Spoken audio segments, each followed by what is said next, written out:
Halo teman-teman, selamat datang di video presentasi pembelajaran yang dibuat oleh mahasiswa kelas 3B kelompok 4. Halo teman-teman, pada kesempatan kali ini dalam rangka untuk memenuhi nilai tugas mata kuliah manajemen perkantoran, maka kami mahasiswa Politeknik Negeri Kupang, jurusan Administrasi Bisnis dari Prodi Manajemen Perusahaan kelas 3B, terkhususnya kelompok 4, diminta untuk membuat sebuah video presentasi mengenai materi tata ruang kantor. Dalam video presentasi ini, saya dan teman-teman saya akan menyampaikan apa itu tata ruang kantor dan aspek-aspek penting yang ada dalam tata ruang kantor. So, without any further ado, please enjoy the video.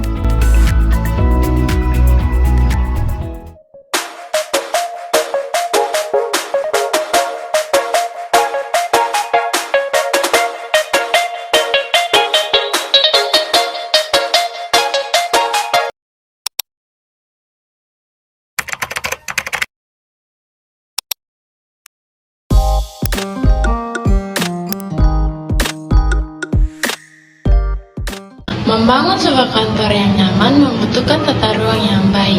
Pemilihan desain kantor biasanya disesuaikan dengan bidang perusahaan dan apa saja yang dibutuhkan.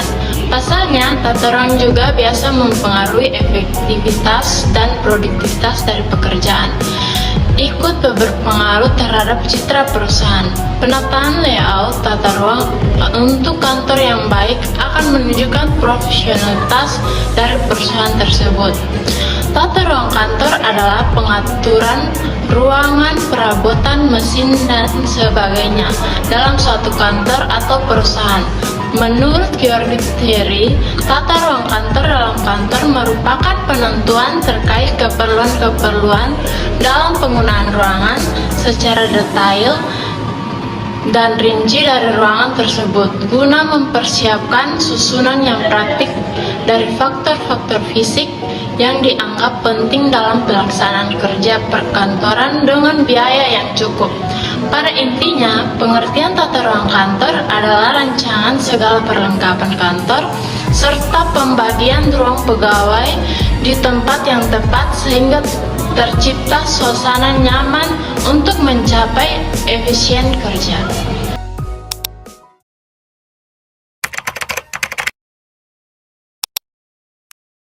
I can buy myself flowers, write my name in the sand. Tujuan dan manfaat tata ruang kantor. Tujuan pertama adalah agar ruangan bisa dioptimalkan sebaik mungkin, misalnya dengan penetapan meja dan peralatan yang sesuai, sehingga ruangan terlihat lebih teratur dan pekerja dapat bekerja dengan baik.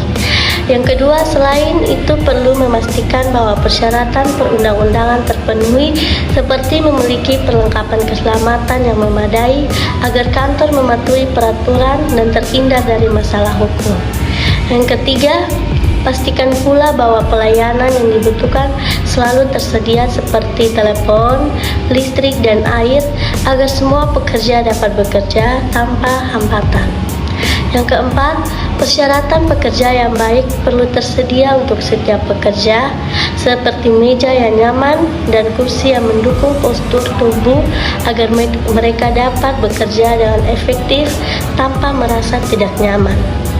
Yang kelima, pengawasan terhadap para pekerja diperlukan untuk memastikan bahwa tugas-tugas mereka berjalan lancar, misalnya dengan mengamati bagaimana mereka menyelesaikan tugas harian mereka.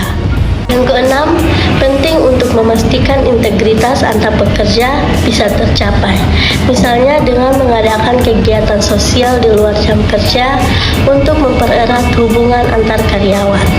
Yang ketujuh, memperlancar komunikasi antar pegawai adalah kunci untuk menciptakan suasana kerja yang harmonis, seperti dengan menggunakan aplikasi komunikasi, mengadakan rapat rutin untuk saling bertukar informasi. Yang kedelapan, mempermudah mobilitas juru tata usaha, misalnya dengan menyediakan alat-alat yang dibutuhkan seperti kendaraan atau alat komunikasi yang mudah mereka dalam bekerja. Yang kesembilan, mengurangi kegaduhan selama bekerja adalah penting agar pekerja dapat fokus pada tugas-tugasnya tanpa terganggu oleh suara-suara bising di sekitarnya. Contohnya dengan menggunakan bahan dinding yang dapat menyerap suara. Berikut manfaat tata ruang kantor diantaranya bisa mendapatkan tempat kerja yang nyaman, meningkatkan produktivitas pegawai, mengantisipasi pengembangan organisasi, dapat meningkatkan kedisiplinan para pegawai, dan juga jalur kerja menjadi lebih jelas.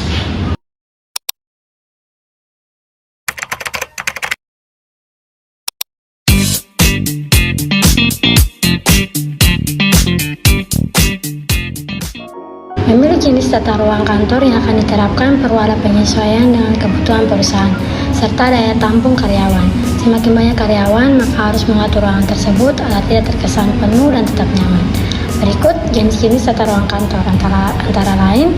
Yang pertama ialah tata ruang bersekat atau cubicle type office. Jenis-jenis tata ruang kantor pertama ini akan membuat pegawai lebih memiliki privasi karena meja kerja mereka terpisah oleh sekat-sekat sehingga tidak mudah terganggu oleh orang lain. Kelebihan dari bentuk tata ruang ini bisa memberikan suasana ruang kerja yang lebih pribadi dan tenang untuk pegawainya. Dengan begitu, para pegawai akan lebih berkonsentrasi dan bekerja dengan maksimal. Namun, kekurangannya adalah komunikasi akan sedikit terhambat karena adanya halangan dan juga ruangan akan terkesan lebih sempit karena banyaknya sekat pemisah. Yang kedua, ialah tata ruang terbuka atau open plan. Berkebalikan dengan konsep kubikel, jenis tata ruang ini dirancang tanpa pemisah di setiap meja kerja pekerja. Dengan tata ruang kantor terbuka, ruangan jadi terlihat lebih luas, bebas, dan santai. Komunikasi antar pegawai juga tidak terhalang. Ruang meeting pada kantor jenis ini biasanya menggunakan sekat ruangan berupa kaca, sehingga tidak memberikan kesan yang sempit. Biasanya konsep terbuka seperti pada gambar tata ruang kantor di atas diterapkan oleh perusahaan-perusahaan startup. Namun, penerapan konsep ini juga memiliki kekurangan, diantaranya suasana yang cenderung berisik dan juga bisa mengganggu konsentrasi dalam bekerja, serta kurang adanya privasi antar pekerja. Yang berikut ada tata ruang panorama atau landscape office. Jenis tata ruang ini yang bisa dibilang paling unik dan menyegarkan karena banyak menggunakan ornamen bunga atau tumbuhan lain untuk mempercantik ruangannya. Ruang kerja yang tidak monoton dan serasa di kafe. Bentuk tata ruang kantor landscape office ini cocok untuk perusahaan di bidang kreatif atau hiburan. Di luar kelebihan yang bisa menciptakan suasana yang lebih fresh, namun konsep ini juga memiliki kekurangan, yaitu tenaga dan biaya perawatannya yang sedikit rumit. Dan yang berikut ada tata ruang gabungan atau mixed office. Bentuk yang satu ini memungkinkan dapat merasakan seluruh nuansa jenis tata ruang. Kelebihan dari konsep ini adalah tampilannya yang dinamis dan tidak kaku, dan juga mendapatkan lebih dari jenis-jenis tata ruang kantor yang lain. Namun, karena memakai konsep gabungan, tentu saja biaya pembangunan akan sedikit lebih mahal dan harus bantuan ahli agar tidak menjadi desain yang sembarangan.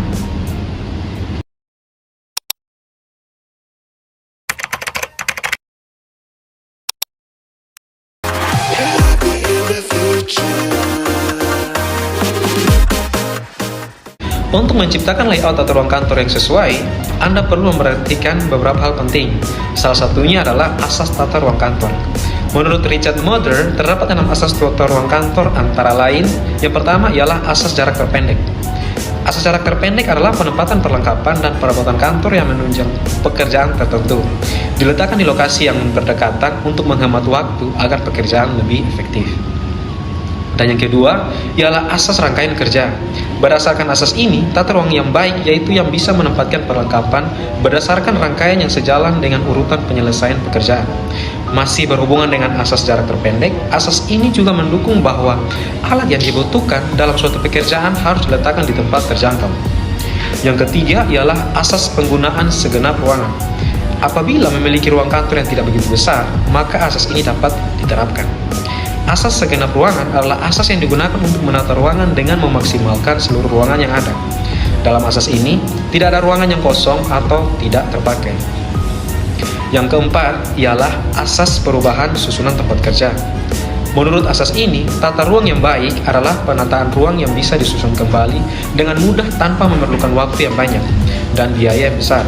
Perubahan ini biasanya dilakukan dengan tujuan membuat suasana baru dalam kantor untuk menghilangkan rasa bosan. Yang kelima ialah asas integrasi kegiatan. Asas integrasi kegiatan menyebutkan bahwa tata ruang dan peralatan harus menyatukan kegiatan di seluruh divisi. Dengan begitu, seluruhnya akan saling berkaitan dan terintegrasi dengan harmonis. Hal ini akan membuat pekerjaan terlaksana dengan baik dan mencapai tujuan. Yang terakhir ialah asas keamanan dan kepuasan kerja bagi pegawai.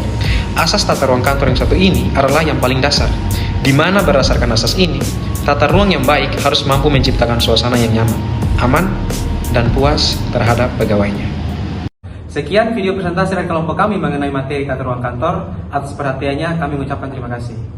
Bye.